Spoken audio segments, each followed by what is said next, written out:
iniciar quiero felicitar a Isaac y agradecer, aparte por el esfuerzo, por generar este tipo de contenidos tan importantes para Uruguay, pero para toda la región, ¿no? Se ha vuelto un evento sin dudas más que regional e importante.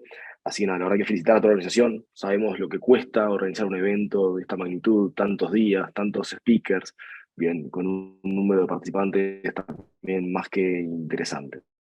Así que de vuelta, felicitaciones por todo lo que hacen. Igual un honor participar, viene a acompañar en este SIGRAS 2022. Voy a hacer una pequeña charla de todo lo que es el mundo de DevSecOps. Hoy en día los DevOps han cambiado la forma de trabajo en el desarrollo de software. Y bueno, obviamente la seguridad no queda ajena a esto, pero a veces la velocidad con la que se ha crecido, el cambio cultural que han generado los equipos de DevOps, han hecho que también la seguridad venga a veces un poco por detrás, bien, con algunos desafíos diferentes a lo que estábamos acostumbrados. Así que va a ser por ese lado la conferencia de hoy. Yo antes de, bueno, Diego me presentó, así que yo simplemente la presentación va a estar disponible para todos. Bien, dejo ahí simplemente un resumen mío educativo y demás. Como decía Diego, hoy estoy a cargo de la empresa Krav Maga Hacking. Bien, tenemos oficina en Colombia, en Uruguay, trabajando en temas de ciberseguridad, de consultorías. Y bueno, la parte académica también, siendo docente en diferentes lugares como el TEC de Monterrey, UTH Florida, y en la Universidad de Norte en Uruguay, así como en UCOM en Paraguay. También antes de empezar la parte más técnica de la presentación, quería solamente también valorar dentro de lo que es ISACA todo lo que es el profesionalismo, la ética, ¿no? Moral que nos hace profesionales de materias como la de ciberseguridad. Bien, es importante que trabajemos sobre esto, que todos bien, seamos seguidores de este tipo de conductas, bien, de respeto, de equidad, bien, de integridad, bien, que muchas veces algunas personas del ambiente no entienden esto, no siguen este tipo de lineamientos, con lo cual el tema de educación, de mantener certificaciones al día, son parte realmente de nuestro día a día y tenemos que exigir, bien, que quien quiera aportar una certificación con las que tiene ISACA, bien, se mantenga al día de las mismas, bien, y no generar mentiras o situaciones que puedan trabajar y generar problemas a nivel de compliance, con lo cual ahí de vuelta agradezco a ISACA por haber tomado a veces acciones por personas que no cumplen bien con estos temas de honor, moral y ética profesional que tenemos hoy en el mercado. Bien, con lo cual sigamos trabajando en esto, bien, somos un mercado chico, tanto Uruguay como Latinoamérica, bien, con lo cual los profesionales que no estén alineados a este tema de principios, de ética y moral, realmente va a ser muy fácil desplazarlos del mercado y que dejen de ensuciar un nivel profesional hoy que es muy alto, ¿no? Realmente hoy se encuentran profesionales del más alto nivel. Y ahora sí, yendo directo a lo que es la presentación, bien, el desarrollo moderno hoy cambió, bien, todo lo que eran nuestras tecnologías y nuestras metodologías de trabajo en cascada, ¿no? Con ciclos largos de desarrollo de software, se han cambiado por un ambiente moderno, sumamente ágil, sumamente cambiante, bien, pasamos por metodologías ágiles, pasar ahora a equipos de DevOps, a pipelines, bien, que hacen ese trabajo de integración continua, y a su vez el tema de la legalización, ¿no? De los desarrollos de software, tomando diferentes piezas, microservicios, servicios de terceros, bien, servicios en la nube, generación de infraestructura como código, plataformas como código, bien, software as a service, bien, y todo eso hace finalmente nuestra aplicación. No es más ese monolito que generábamos hace muchos años, bien, sino que ahora empieza a cambiar bastante el desarrollo y con los diferentes desafíos de incorporar diferentes tecnologías de terceros, bien, muchas veces tecnologías muy modernas, muy ágiles, que también hacen que genere ese desafío. Y ahí a partir de ahí estos tres grandes conceptos a trabajar. Este tema que les decía de legalizar, de tomar diferentes building blocks o bloques, ¿no? Parecidos a los Legos para generar nuestros componentes. Eso nos trae nuevas vulnerabilidades, nuevas tecnologías, cambios en los procesos, ¿bien? Cambios en el roadmap que tenemos en el software. Después el concepto de shift left, ¿no? Un concepto que en el mundo de desarrollo de software es cada vez más fuerte. Bien, básicamente lo que busca es que la seguridad esté lo más a la izquierda, ¿no? Lo antes en el ciclo de vida de desarrollo de los programadores, bien, y transfiriéndoles cierta responsabilidad de que el código sea seguro a los mismos, ¿no? No es que pasa por una etapa de testing, una etapa de pentesting, o ciertas capas de seguridad que antes se veían en el perímetro en una etapa casi productiva o productiva, sino que no, en etapas muy tempranas del ciclo de desarrollo, trabajar en proteger la seguridad. Y después, bueno, el timing que tenemos que tener, los profesionales de seguridad, bien, es que quienes estén a cargo de estos temas de seguridad en software, en las organizaciones, bueno, hay que acompañar y adaptarse a esta velocidad nueva que tiene el desarrollo del software, ¿bien? Y cuando hablamos de DevOps, simplemente para dar una línea base, vamos a hablar de esos ciclos en los cuales la construcción, el testing, la liberación pasa durante muchas veces en un mismo día, ¿bien? Con lo cual tenemos que automatizar ahí las pruebas que tenemos y lograr escalar y a su vez llegar a un entendimiento profundo. Más adelante en la presentación voy a profundizar un poco en estas actividades basados en un modelo que es el de OWASP, bien, el OWASP SAM, bien, como modelo de madurez en lo que es desarrollo de software seguro. Pero para cerrar un poco el concepto de DevOps, de qué estamos hablando, bueno, desde que se genera el código fuente hasta que se hace el deploy y esto se monitorea y esto entra en un ciclo, aparecen, cuando hablamos de la parte de seguridad, diferentes herramientas que se integran con nuestras miles de herramientas hoy que hay en los equipos de DevOps para todas las actividades, ¿no? Pero en lo que es testing en particular, vamos a hablar de testing a nivel de código fuente, testing cuando es que está testing dinámico, ¿bien? O cuando está hecho el deploy, testing de los componentes, bien, testing de la infraestructura, de cómo está codificada la infraestructura como servicio, bien, o infraestructura como código. Así que hay muchas tareas para trabajar, obviamente en etapas finales, en las etapas de monitoreo, también herramientas que nos permitan trabajar justamente en el monitoreo y controles de seguridad que se tienen. Gartner tiene un documento muy interesante, que se los recomiendo, vinculado de lo que es Application Security Testing. Aparece obviamente un análisis de diferentes tecnologías y diferentes proveedores de mercado justamente que generan servicios para trabajar en monitorear las vulnerabilidades en las aplicaciones. Y aparece ahí 4 conceptos fundamentales que quería también cerrar en esta parte de nivelación inicial. Por un lado, el concepto de SAST, ¿bien? De Static Application Security Testing, como parte de la revisión de vulnerabilidades en el código fuente, en una etapa muy temprana del ciclo de vida de desarrollo, poder a partir de ahí detectar vulnerabilidades. Después el concepto de análisis dinámico, ¿bien? Cuando una aplicación ya está deployada, cuando está en un ambiente ya sea de testing o productivo, poder probar ahí funcionalidades y cómo responde a diferentes requests, bien, y a diferentes intentos de ataque ya operativos. Después aparecen 2 conceptos más. Uno es el de Interactive Application Security Testing, que básicamente es trabajar en ambientes de la aplicación con un agente, bien, tratando de identificar vulnerabilidades mientras está operativa, pero a su vez determinar en qué lugar en el código está esa vulnerabilidad. Y después el concepto de SCA, bien, de Software Composition Analysis, básicamente es trabajar en las librerías y dependencias open source que puede tener el software y que requiere también un monitoreo continuo, ¿no? Es un componente de terceros, bien, que se puede haber hecho una prueba el día de hoy, durante la noche apareció una nueva vulnerabilidad, y ahora voy a hablar un poco de ese tema, y bueno, es necesario hacer un tipo de o actualización, o parche, o mitigación de ese riesgo a medida que avanzamos. Pero entonces, a nivel de resumen, ¿qué vamos a estar buscando? Trabajar en todos los aspectos de seguridad, los que vimos recién, análisis estático, análisis dinámico, componentes, infraestructura como código, y en todo lo que es después entrenamiento cuando es necesario. ¿Qué estaría faltando? Lo conversamos y que Gartner también lo comenta, pero como algo más no principal dentro del análisis, seguridad a nivel de API, a nivel de contenedores, a nivel de supply chain, bien, obviamente en ambientes híbridos, nube, on-prem y demás. Entonces, eso a nivel de genérico de lo que es un equipo de DevSecOps actual. Bien, ahora vamos a posicionarnos un poco en el contexto internacional. Venimos de una pandemia global, bien, donde nada, más allá de todas las pérdidas personales, económicas y demás que se puedan haber tenido, los atacantes obviamente aprovecharon esta situación, bien, desde campañas masivas de phishing, obtención de bases de datos gigantes, jugando un poco con la falta a veces de recursos, bien, y ese estado de contingencia durante un tiempo extenso para aprovecharse justamente de generar ataques, robar información, bien, bueno, alertas como las de Interpol, justamente eh, planteando este tema de masa COVID. Como era poco, situaciones como la de la guerra Rusia-Ucrania, que también generó bandos internacionales bien de ataques, bien cruzados, impacto a nivel de servicio en múltiples proveedores de hosting, bien, y a su vez campañas también políticas en ambos sentidos. Yendo a lo más cercano, bien, fugas de información muy grandes, bien, casos como el de Mercado Libre, a su vez donde Lapsus generaba esas encuestas, ¿no? De, bueno, qué era lo próximo que iban a liberar, bien, y hacer fuga de información. Y ahí, nada, amenazaban, ¿no? Con más información de Mercado Libre, con datos de Vodafone, etcétera, donde empieza a impactar, además de los casos de LinkedIn, de Facebook, bien, y podemos tener una lista interminable que bueno, en algunas de las presentaciones se han ido viendo también situaciones de incidentes y más a nivel internacional. Entonces, pues, en este tiempo lo que pasó también, bueno, vulnerabilidades importantes. ¿Bien? Log4j nos hizo correr a todos, ¿bien?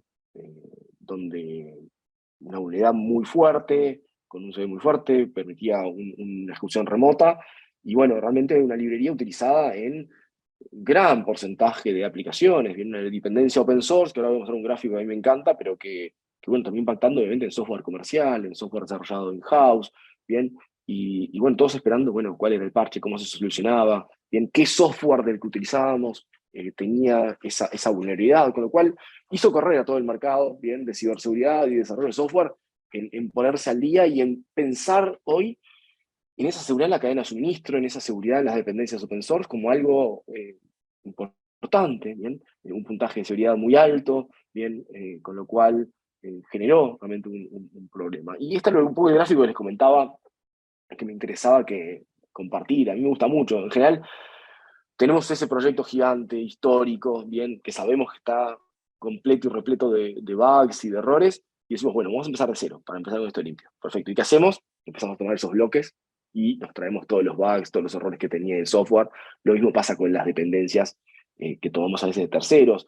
Y de hecho también este gráfico muestra un poco eso, ¿no? Tenemos todo nuestro megaproyecto y finalmente tenemos esa pieza clave fundamental, esa piedra fundamental que tenemos, y bueno, como habla ahí, ¿no? Esta persona, un proyecto que una persona en Nebraska lo mantiene desde 2003. Y sí, hay componentes open source que son de equipos muy pequeños, bien, una o dos personas que lo mantienen, y que a veces son la base de las tecnologías que estamos utilizando, con lo cual tenemos que estar monitoreando ese tipo de dependencias, qué está pasando y demás. Y bueno, después eso de que hablamos siempre de copiar y pegar, ¿no? Es parte del día a día del desarrollo, ese teclado muchas veces es más que suficiente para generar software del más alto nivel, con libros de referencia como cómo copiar y pegar bien Stack Overflow o buscar errores en Google como parte del día de los programadores. Más allá parte de la broma, las dependencias open source están presentes en el 96% de aplicaciones. ¿Bien? Y muchas veces ese porcentaje, el gran porcentaje del código proviene justamente de este tipo de librerías. Hablamos de un cercano al 80%, con lo cual a veces es parte de una pequeña capa la que adaptamos a nuestro software los mismos. Y el problema radica acá, ¿no? 85% de los componentes están desactualizados. ¿Bien? Y más de 4 años desactualizados, con lo cual imagínense la cantidad de componentes que tienen. Hay números también sobre la cantidad de escaneos que se hacen, cuántas personas están realmente conociendo las dependencias que se tienen. Y después hay un nivel de confianza que bueno, a mí siempre me ha sorprendido con comandos tan simples como un pip install o demás, de que uno empieza a sumar paquetes, dependencias en la infraestructura, en el código, y muchas veces sin tanta validación del mercado que tienen. Y quería traer un par de casos antes de ir avanzando, que es primero el de SolarWinds, ¿bien? Donde se compromete el código en actualizaciones. Esto termina impactando en múltiples clientes, ¿bien? Pero lo interesante es que durante 14 meses, ¿bien? Estuvieron dentro de la infraestructura de SolarWinds. ¿Bien? Con lo cual, a veces no somos conscientes de todo el tiempo que están los atacantes dentro de las organizaciones. ¿Bien? Esto realmente hizo cambiar el modelo.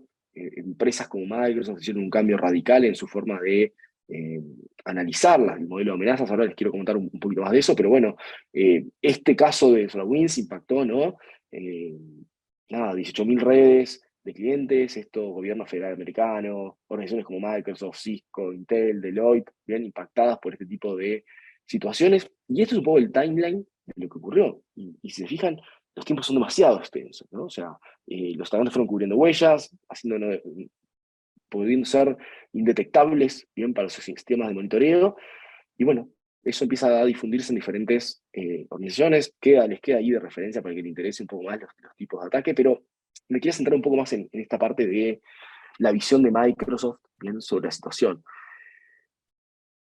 Cambian un poco la filosofía a lo que es hacia un breach, ¿no? Asumir que están bajo un ataque, ¿bien? Asumen que los atacantes conocen el código fuente, ¿bien?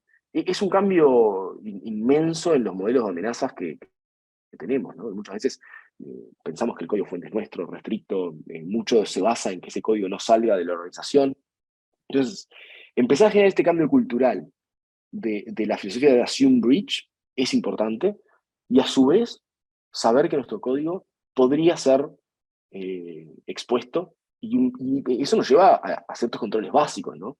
no tener claves hardcodeadas, no tener información sensible, que la lógica no sea algo que esté visible en el código, ¿no? Lo más importante de nuestro negocio, que no quede expuesto en esos secretos en el código fuente, que sería algo que podemos asumir que podría llegar a fugarse. Con lo cual, quería transmitir un poco esa filosofía que hoy es parte de los entrenamientos que están haciendo para CISOs y demás. Hay un entrenamiento de Microsoft ahora que acaba de salir público también muy interesante para CISOs, ¿bien? Con lo cual hay un lugar ahí importante para trabajar en la mejora. Entonces, bueno, de cara a lo que es la cadena de suministro, bien, trabajar en los controles, ¿no? De qué se usa, cómo qué se construye el software y demás. Y se suman problemas también del mantenimiento de las plataformas. Y es también otro caso de urgencia, ¿no? A nivel de seguridad en componentes. Bueno, que alguien, un colaborador que mantiene una cierta pieza de software open source, sea probablemente malicioso. Bien. Y eso nos cambia el paradigma. Nosotros confiamos en un software, en sus colaboradores, y de repente aparece una alerta de seguridad. Bueno, ¿qué hacemos? ¿No? Alguien puso un backdoor o puso algún tipo de actividad maliciosa en el código. Este es el caso, por ejemplo, de Event Stream, ¿no? Donde había un proyecto que lo mantenía un individuo, bien, únicamente, y alguien empezó a colaborar, empezó a generar esa confianza y a partir de ahí empieza a generar código hasta que hace el embebido de una actividad maliciosa, bien, y a partir de ahí, bueno, descargas masivas de este software utilizando, les dejo ahí los datos técnicos y la información de lo sucedido.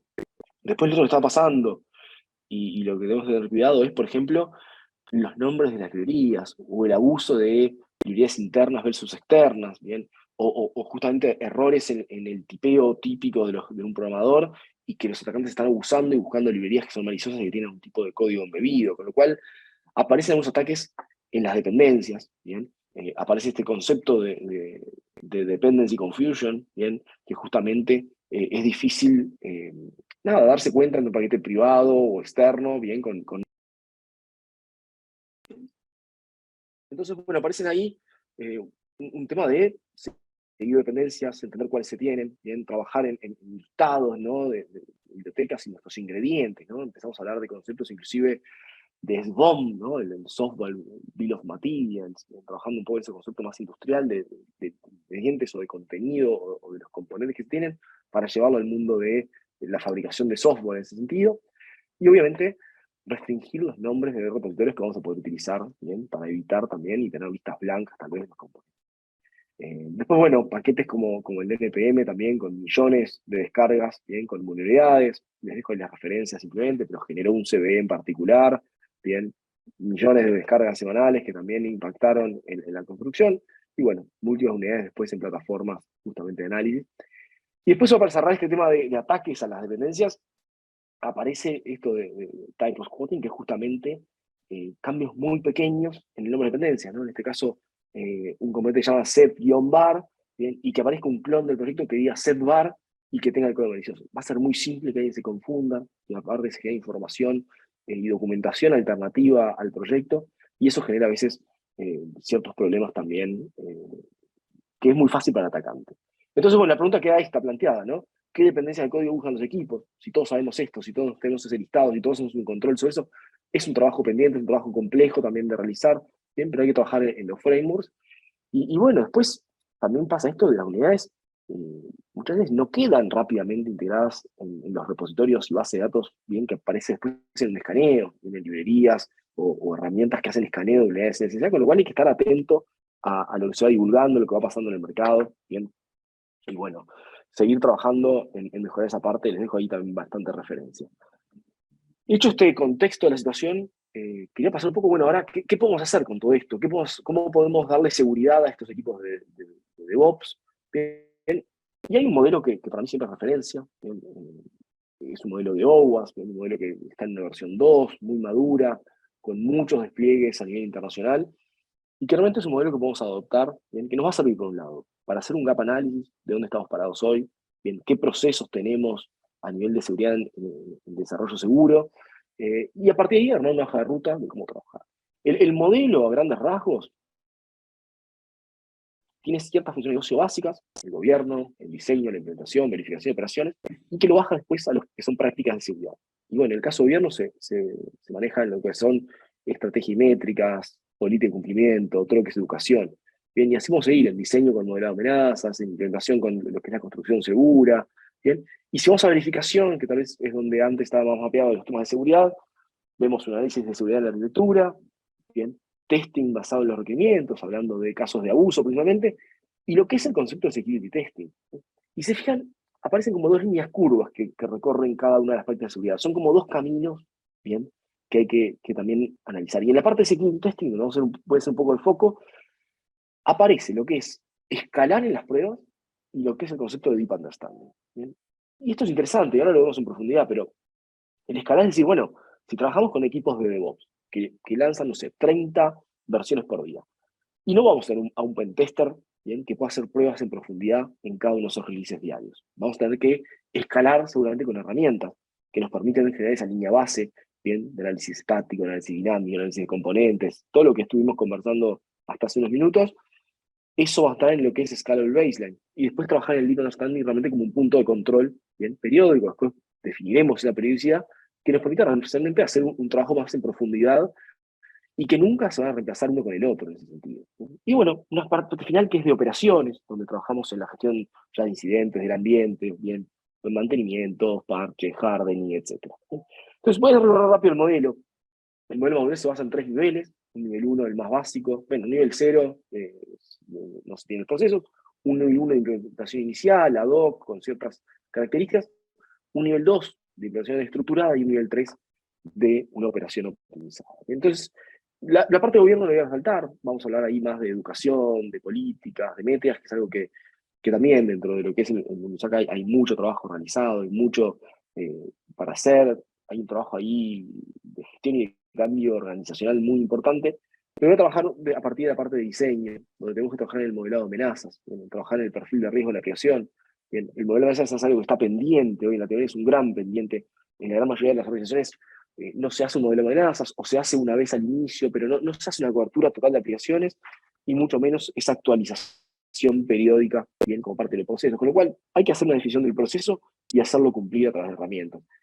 A veces nos plantean, bueno, no hay herramientas para esto. No, bueno, hay metodologías hoy muy aceptadas por el mercado, bien, a veces, algunas muy simples y muy interesantes como Stride, ¿no?, que básicamente se basa en los conceptos estos de amenazas de seguridad, ¿no?, la S de spoofing, básicamente de que nadie pueda hacerse, ¿no?, de pasar por otro, ¿bien? Y ahí vamos a trabajar con la propiedad de autenticación, ¿bien?, para poder trabajar en el mismo. Después, temas justamente de tampering, ¿bien?, para mantener la integridad, que nadie pueda interceptar la información y modificarla, ¿bien?, por lo cual tenemos que trabajar ahí con temas también de hashing y más para poder hacer, dependiendo un poco de dónde estamos y de qué estamos hablando, pero proteger que la información no sea manipulada.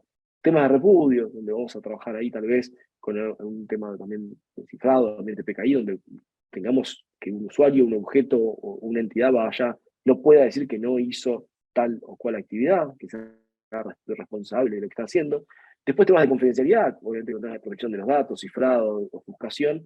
Y después, bueno, obviamente temas de denegación de servicio, trabajando en los aspectos de disponibilidad, y lo que es después, nada, la protección de la evaluación de privilegios, gozamiento de privilegios, mediante la autorización, bien, de privilegios. Entonces, podemos pasar a través de los componentes, bien, y tener un diagrama de arquitectura de la aplicación y empezar a trabajar sobre estas amenazas y ver cómo lo generamos. Entonces, el nivel 2 de WhatsApp nos plantea, ¿no?, que se haga un modelo de amenazas sobre diagramas, se identifiquen las amenazas, se hagan mitigaciones en fallas del diseño, y cómo trabajar sobre esa protección. Bien, y el nivel 3 ya es que esto está integrado en el ciclo de vida de desarrollo, bien, poder trabajar, y ahí aparecen herramientas hoy abiertas que nos pueden ayudar en esto, ¿no?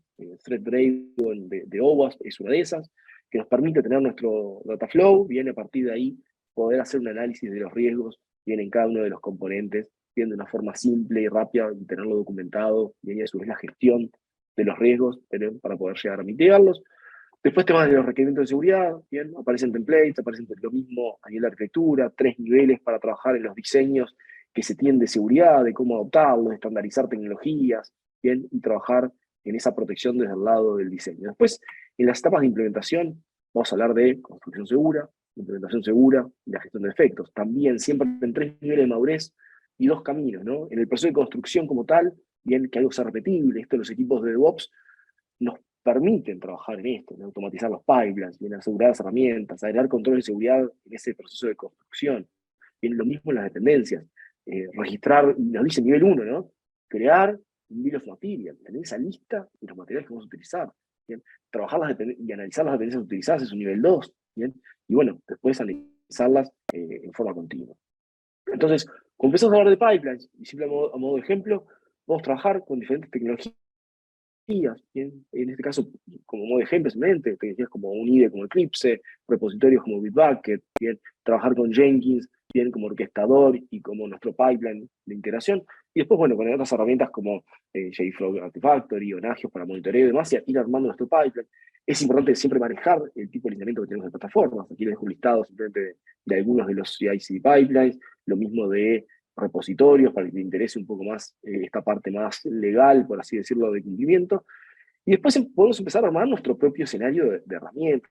No me voy a profundizar tanto hoy, porque no me da el tiempo, en las herramientas como tal, pero sí pensar en que podemos empezar a integrar algunas tecnologías, podemos ir por caminos open source, ¿bien? Podemos ir por caminos comerciales, hay que siempre evaluar la necesidad que tenemos, ¿bien? Y definir qué es lo mejor en base a riesgos, en base a presupuestos. Bien, hoy hay tecnologías que nos van a poder ayudar con bajo presupuesto o con tecnologías open source.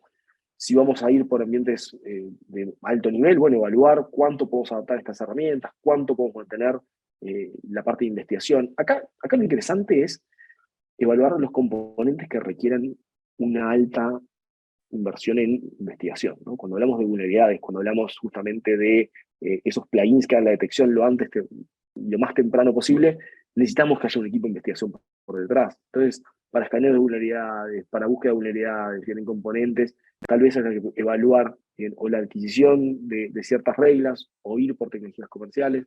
Bien, pero por aparte después de infraestructura podríamos empezar con tecnologías más del mundo open source. Aquí dejo siempre un ejemplo, ¿bien? Pero de vuelta recalco el tema de analizarlo en cada situación, pero tecnologías como Jenkins, ¿bien? Para poder hacer toda la parte de orquestación, se pueden vincular con plataformas como SAP. WhatsApp es el escáner, ¿no? Y el proxy de intercepción que tiene OWASP, en que podríamos lanzar ciertas pruebas dinámicas desde ahí. Bien, obviamente permite adaptar los plugins, habría que hacer ese trabajo, como les digo, de generación de nuevos plugins para poder llegar al nivel hoy necesario en aplicaciones web, pero bueno, es una buena base. Siempre es mucho mejor que no tener nada, y a su vez puede integrarnos con herramientas como Jira, bien para lo que es el tracking de issues que se pueden tener. Esto se puede hacer muy fácil, hay de hecho plugins entre Jenkins y WhatsApp nativos que permiten de una forma fácil, bien a través del marketplace, bien descargando y configurando según la versión, tener un reporte, un escaneo y decir, bueno, inclusive hacer un break del build en casos de que no se cumpla con cierto nivel o un nivel de tolerancia, ¿no? Y definir estos quality gates, ¿no? A veces, que por ejemplo Sonar nos permite, que Sonar es una herramienta muy valiosa para temas de calidad y performance. En seguridad tiene muchas falencias, tanto a nivel de análisis estático como análisis eh, dinámico, con lo cual se complementa con SAP en ese sentido, y habría que buscar alguna herramienta para complementarlo con la parte de análisis estático. Pero nos puede permitir definir estos umbrales, ¿no? Que si las alertas altas son mayores a tanto, bueno, no pasa un pipeline de producción, por ejemplo, ¿no? Y a su vez pueden hacer ambientes un poco más amplios, inclusive ambientes tanto de laboratorio como ambientes para ámbitos productivos, donde sumar tecnologías de seguridad que hoy están disponibles, herramientas de WhatsApp, pero herramientas como Nicto, como WPSCAN, ¿no? Que pueden integrarse en esas pruebas bien automatizadas que hacemos de seguridad contra diferentes plataformas. Bien, está este módulo que es Secure Codebox también, con una serie de herramientas disponibles que podríamos integrar justamente en el proceso de construcción, bien, para que sea automáticamente parte de este proceso. Y así como les digo, herramientas como Defect Dojo para poder sumar también información de unidades que son muy fáciles de instalar. Ahí les dejo en la diapositiva 4 comandos para poder desplegarlo, ¿no? Vienen hoy con Dockers, con lo cual es muy fácil levantarlo como contenedor y poder acceder a este tipo de plataformas, ¿bien? Y poder trabajar en forma integral los aspectos de seguridad. Lo mismo con Arkery, bien, que también podríamos integrarlo en estos pipelines. Ahí, por ejemplo, diferentes pipelines que podemos estar trabajando para integrar. Entonces, les quedan ahí algunos links también de herramientas que pueden sumar. Como un tema principal, la parte de dependencias de software, bien, donde también aparecen diferentes alternativas y herramientas que nos pueden ayudar. Hay una herramienta dentro de OWASP que es Dependency Track, que es una muy buena herramienta para también comenzar esta tarea de dependencias, de vuelta, dockerizado totalmente, con lo cual con un par de comandos se puede tener operativo y podría ser parte de esos chequeos que tengamos de las dependencias, ¿bien? Y poder hacer seguimiento de nuestro bill of materials, bien, con Dependency Track. ¿Bien? Está el Dependency Check también, con plugins para Sonar, nativos, que pueden ser de mucha ayuda para muchos. Y después, bueno, herramientas específicas por lenguajes, bien, ahí en las que hay gratuitas y más, en general son muy específicas de un lenguaje u otro. Hay herramientas también gratuitas para justamente buscar unidades en paquetes. Les dejo ahí el link del sandbox que tiene el Package Inspector en Checkmas. A su vez ahí todo el detalle de herramientas como SNIC, Dependency Check, Ruisec, Retal.js que pueden utilizar para estos análisis. Entonces, bueno, voy a pasar a la parte de verificación, ese punto 4 del modelo de OWASM, en donde hay 3 prácticas ahí, subprácticas, en la parte de evaluación de arquitectura, la prueba de requerimientos y las pruebas de seguridad, como ST. Entonces tenemos un trabajo de evaluación de arquitectura, de mitigación de riesgos en la arquitectura a trabajar, todo un trabajo de pruebas de requerimientos, bien, trabajar con los casos de abuso, bien, trabajar con técnicas de fusing como un punto principal también en esta etapa. Y entramos en este punto 4.3, que es la parte de pruebas de seguridad, bien, ese concepto que manejaba Gartner de AST, también lo maneja OWASM como tal. Y bueno, si se fijan, hay 2 streams también, y para hacer un poco de análisis de esto, ¿no? Entonces, el nivel 1 de las pruebas de seguridad es decir, bueno, tengo esto escalable y tengo herramientas SAST y BAST. Así lo planteé el modelo de OWASM, ¿no? Herramientas de análisis táctico y análisis táctico. Ese es mi nivel 1, viene a nivel de pruebas de seguridad. Después el nivel 2 es adaptar las reglas, filtrar falsos positivos, bien, trabajar justamente en esos falsos negativos y en esa falta de detecciones. Y después el nivel 3 me habla de automatización de procesos, tener un dashboard de control, tener tableros, tener KPIs definidos, bien, integrarme con herramientas como las de ticketing para justamente asignar automáticamente a los responsables de una solución. Aparecen herramientas justamente para temas de infraestructura como código, bien, abiertas. Esta de Kix es una herramienta también, una solución disponible que nos va a analizar infraestructura como código en Terraform, Kubernetes, Docker, Ansible y demás. Y aparece el stream B, ¿bien? Que es la parte de pentesting, que les decía, ese deep understanding que habla el modelo, que es decir, bueno, revisar manualmente, ¿bien? Los resultados de estas herramientas, pero después dice una frase que es fundamental para tener en cuenta, y que en el mercado aparecen discusiones, ¿no? ¿Qué hago? SAST versus DAST. No, son las dos. Herramientas versus el pentester, no, son las dos. No es una o la otra. Se complementan. ¿Bien? Y el modelo de OWASP plantea esto. Las herramientas automatizadas son efectivas para encontrar varios tipos de unidades, pero nunca van a reemplazar la revisión manual de expertos. Y así está planteado un nivel 1 de este camino dentro del modelo, con lo cual tenemos que tener cuidado ahí con las herramientas, ¿bien? No van a lograr hacer esto automatizado, no van a lograr esa visión más investigativa que va a tener un experto, ¿bien? Pero sin dudas hay que tener y convivir con los 2 escenarios. Y aparte hay, bueno, cobertura, bien, y frecuencia de esto. Hay un toolkit disponible donde OWASP nos plantea una gran planilla, bien, de una hoja de cálculo donde podemos tener un cuestionario, bien, de los controles que se tienen, y aparte hay un puntaje y generar cierta hoja de ruta, ciertos dashboards que nos van a permitir a darle seguimiento, a ir avanzando en cada uno de los niveles de madurez. Entonces voy a pasar ahora a unas recomendaciones generales, bien, simplemente de lo que es la codificación. Primero, y después vamos a temas más genéricos y más estratégicos. Voy desde lo más técnico a lo más estratégico rápidamente en los próximos minutos.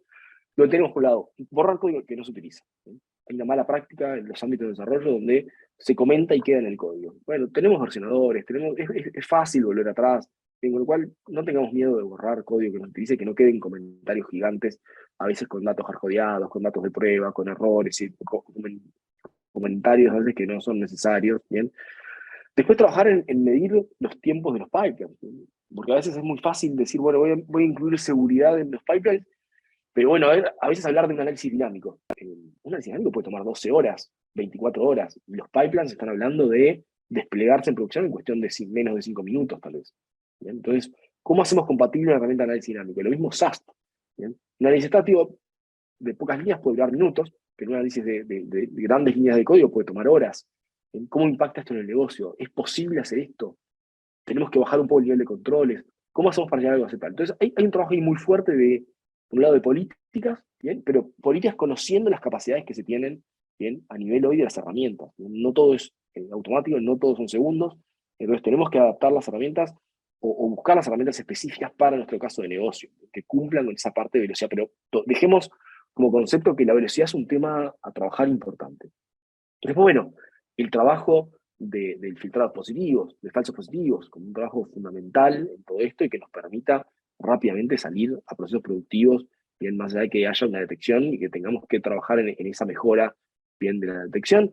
Trabajar en métricas, en dashboard, definir ese modelo de madurez, sea OWASP o sea cualquier otro, pero tener una hoja de ruta, bien, de nuestro nivel de madurez en desarrollo de software seguro.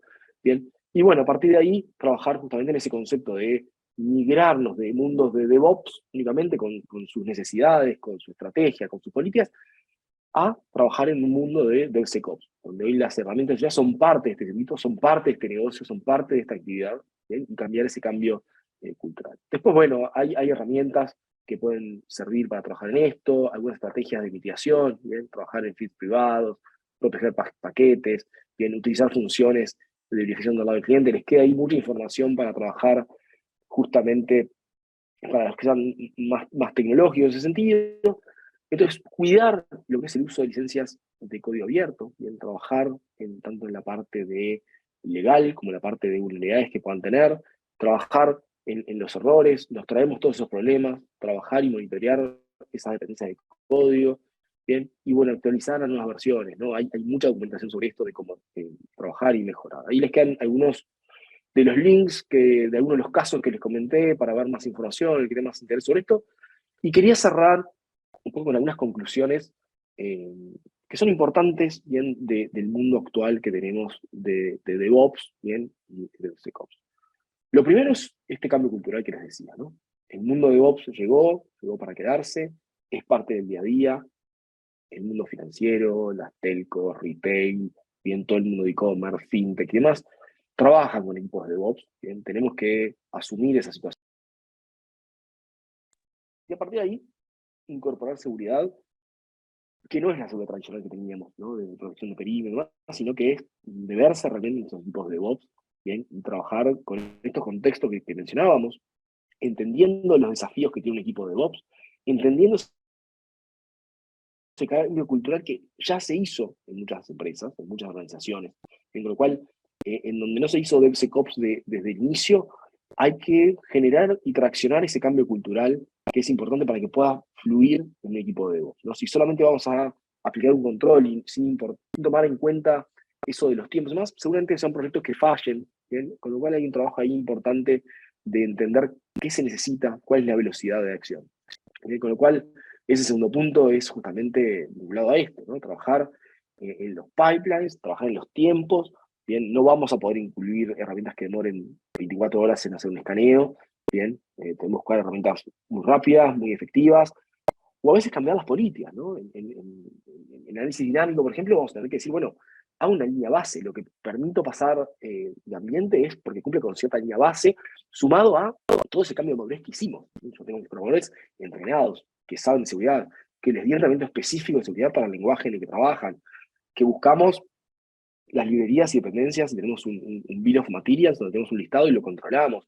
Entonces, la verdad que cuando esto pasa a una etapa final de despliegue, podemos decir que con una línea base tal vez podemos estar al menos en una situación aceptable de lanzar y posteriormente lanzamos algún escaneo adicional que demore esas 12, 24 horas que necesitamos para escaneo. Bien, entonces, integrar seguridad en el modelo de negocio, que sea parte de esa necesidad base que tiene el negocio hoy de salir rápido al mercado, de nuevas funcionalidades, de nuevos cambios, bien, de esa evolución continua que tiene el software hoy.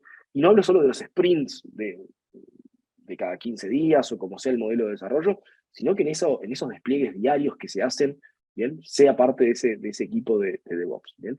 Entonces, DevOps siempre se plantea que más allá de las tecnologías y más, lo más fuerte y lo más duro en ese sentido es el cambio cultural que tenemos que realizar. Entonces, DevSecOps también es un cambio cultural, pero en general va a tener más resistencia al cambio, con lo cual tenemos que hacer un trabajo ahí, muchas veces, inclusive de consultoría externa, de generar y romper esa resistencia al cambio, de incluir el SEC en los equipos de DevOps. ¿Bien? Entonces, bueno, de lo que hablamos de herramientas, hay herramientas hoy que permiten hacer desafíos. Como les decía, lo importante es analizar el ambiente donde estamos, el contexto donde estamos, y a partir de ahí buscar la herramienta que se adapta. Como les decía, presupuesto, velocidad, capacidad de detección, según la criticidad de nuestra información, si tenemos que o no ir por alguna herramienta comercial que nos dé cierto equipo de investigación. Hay que evaluar un poco la situación para tomar esas decisiones. Después seguir con este concepto de shift left, ¿no? La verdad que hace poco estuve en dando una conferencia en Chile, y me sorprendió que algunas empresas, CISOs, inclusive de organizaciones muy importantes, desconocían este concepto de shift left, ¿no? Que muchas veces en equipos de desarrollo tal vez se habla mucho, pero a veces cuando empezamos a hablar de equipos de seguridad es un término que no suena tan frecuentemente, con lo cual es algo que tenemos que adoptar, bien, tenerlo muy, muy claro, y que justamente estamos trasladando la seguridad de estos equipos, bien, de desarrollo. Bien. Después, ahí tenía una pregunta de José Antonio de herramientas para seguridad de auditoría. Ahora, si quieren, vamos a esas preguntas. Bien. Pero bueno, cierro estos 2 puntos más y ahora vamos a un espacio de preguntas y respuestas. El tema de los Security Champions, ¿bien? Como un rol que se meta también en esas actividades, en esos sprints, para analizar temas de riesgo, que pueda ser un consultor interno en ese sentido de los equipos de desarrollo para trabajar, ¿no? con áreas de arquitectura, de diseño, de los propios programadores, en trabajar en cómo mitigar algunos riesgos, bien, y trabajos de desarrollo seguro. Y después, bueno, este tema de un modelo como SAM, para adaptarlo y tener un modelo de madurez y una hoja de ruta a seguir en aspectos de seguridad. Bien. Con esto entonces cierro un poco la presentación, espero que haya sido de interés, espero que haya aportado conocimiento, espero que esto va a estar disponible la presentación a través de Sigras también, así que quedo a disposición para cualquier duda, consulta, y bueno, pasamos un espacio ahora, si les parece, de preguntas y respuestas, que bueno, voy a ir leyendo algunas. José Antonio preguntaba de herramientas para seguridad de la auditoría. Entiendo ahí, José Antonio, que algunas herramientas las vimos en la presentación, que sirven, pero no sé si es de auditoría de seguridad. Ahí, a ver, complemento un poco las herramientas que vimos más tecnológicas que mostré, open source, algunas comerciales, pero para auditoría aparecen algunos modelos específicos, por ejemplo, el ASBS de OWASP, ¿bien? Que es el Application Security Verification Standard, que es un estándar que nos va a permitir, por ejemplo, entender los controles básicos que tiene una aplicación y a nivel de seguridad. Y después, bueno, ir evolucionando en cada uno de los niveles, dependiendo un poco de la criticidad, ¿bien? Y el tipo de información que maneja nuestra aplicación. Pero es una herramienta no tan tecnológica para correr y auditar, sino que nos va a permitir tener ese listado de controles por los cuales estamos pasando y tener como una hoja de auditoría en ese sentido. Eh, de herramientas comenté varias, bien, ahí Gartner desde el lado más comercial, hay un reporte de Forrester también que comenta sobre algunas herramientas, bien, y bueno, mencioné varias de las open source. Ahí, José Antonio, si venía por ahí la pregunta, agradezco la confirmación, si no, profundizo un poco más en esos temas. Y después, bueno, Cristina, ¿qué tal? Qué gusto. ¿Cómo lidiar los tiempos de los testeos de seguridad y en general con los tiempos de las metodologías ágiles, que en muchos casos los deployments son diarios? Sí, esto, Cristina, un poco lo que planteaba, ¿no? Los deploys no solamente son diarios, sino que a veces muchas veces por día, ¿no? Son muchas veces por día. Tenemos clientes a veces con 30, 40 deploys diarios o más en ambientes productivos y que tienen que pasar por test muy ágiles, con lo cual están buscando que, por un lado, voy a hablar de 2 tecnologías principales, o 3 principales, ¿no? Lo que es análisis estático como tal. Lo importante es buscar herramientas que permitan hacer, por ejemplo, escanear solo el diferencial, que permitan hacer escaneos incrementales. Con lo cual, si el programador lo que hizo fue agregar 100 líneas de código, que me escanee las 100 líneas de código, no las 200.000 que tiene en el proyecto completo, en el microservicio completo que está escaneando. Entonces, esas herramientas que permiten hacer análisis del diferencial nos van a ayudar mucho en esa parte de tiempos. Del lado de componentes es bastante rápido, pues se suben los manifest files, ¿bien? Se puede hacer un análisis de las dependencias. Y en el caso del análisis dinámico, hay que buscar esas herramientas que me dejen permitir hacer requests muy incisivos, pruebas muy incisivas, bien, con un alcance sumamente reducido, y a veces para microservicios, para APIs y demás, herramientas que me permiten, por ejemplo, subir el esquema de la API, el API esquema, para poder hacer análisis solamente sobre esos métodos que están disponibles, o inclusive herramientas que me permiten grabar el hard file, ¿no? Hacer una grabación, por ejemplo, de la navegación de la aplicación, y hacen escaneo sobre eso, solo sobre eso. Pero a veces en la tarea de el crawling o el spidering en un análisis dinámico es lo que toma más tiempo, ¿no? Tal vez podemos estar hasta 4, 5, 6 horas haciendo un recorrido masivo, bien como fuerza bruta. Si nos logramos sacar esos pasos tan pesados de fuerza bruta, vamos a poder acelerar ese proceso de equipos de coach. Así que bueno, Cristina, espero también que por ahí te haya respondido la pregunta. No sé si hay alguna más. Si nos No, tenemos... por ahora, Mateo, no tenemos más preguntas. Excelente presentación, felicitaciones y Muchísimas gracias por esta exposición. A ver si tenemos alguna más Muchísimas gracias. ahora. Muchas gracias, así que no tenemos más preguntas. Te agradecemos mucho, Mateo, por todo.